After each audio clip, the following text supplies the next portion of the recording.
que j'ai pliée, je la ramène sous moi, comme ça, et après, je ramène l'autre jambe à côté. Voilà. Pour finir, l'idéal, c'est d'avoir un point d'appui, je me relève. Ok ?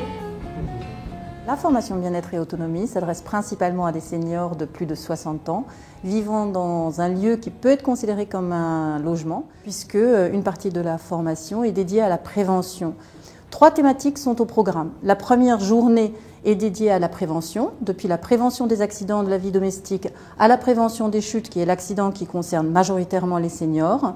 La deuxième journée est destinée à la formation des gestes qui sauvent. La troisième journée est destinée à des facteurs clés de santé globale, au programme alimentation, mémoire, sommeil, activité physique et lien social. Les gens viennent de différents horizons, différentes couches sociales, donc ils partagent leur expérience et ils construisent leur formation comme ça sur le thème qu'on leur a proposé. Par leur retour, le formateur ou l'animateur exactement va synthétiser ce qui a été dit et apporter la réponse scientifique. On est toujours plus fort quand on est plusieurs et surtout quand on est acteur de sa sécurité. C'est ça l'idée.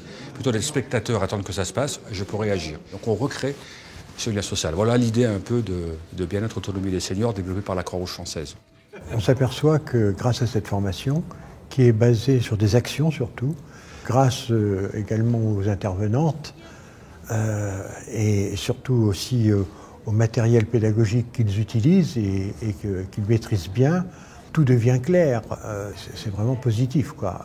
Par exemple, je ne savais pas ce que c'était qu'un défibrillateur. Maintenant, je suis content d'avoir vu cet appareil, savoir comment m'en servir. Et même si moi-même je ne peux pas le faire, au moins indiquer à quelqu'un quelles sont maintenant les phases à utiliser.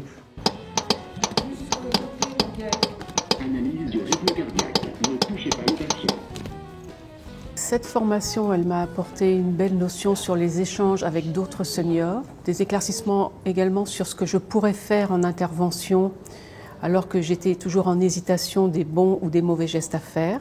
Elle m'a aussi donné des outils pour la vie de tous les jours au quotidien chez moi.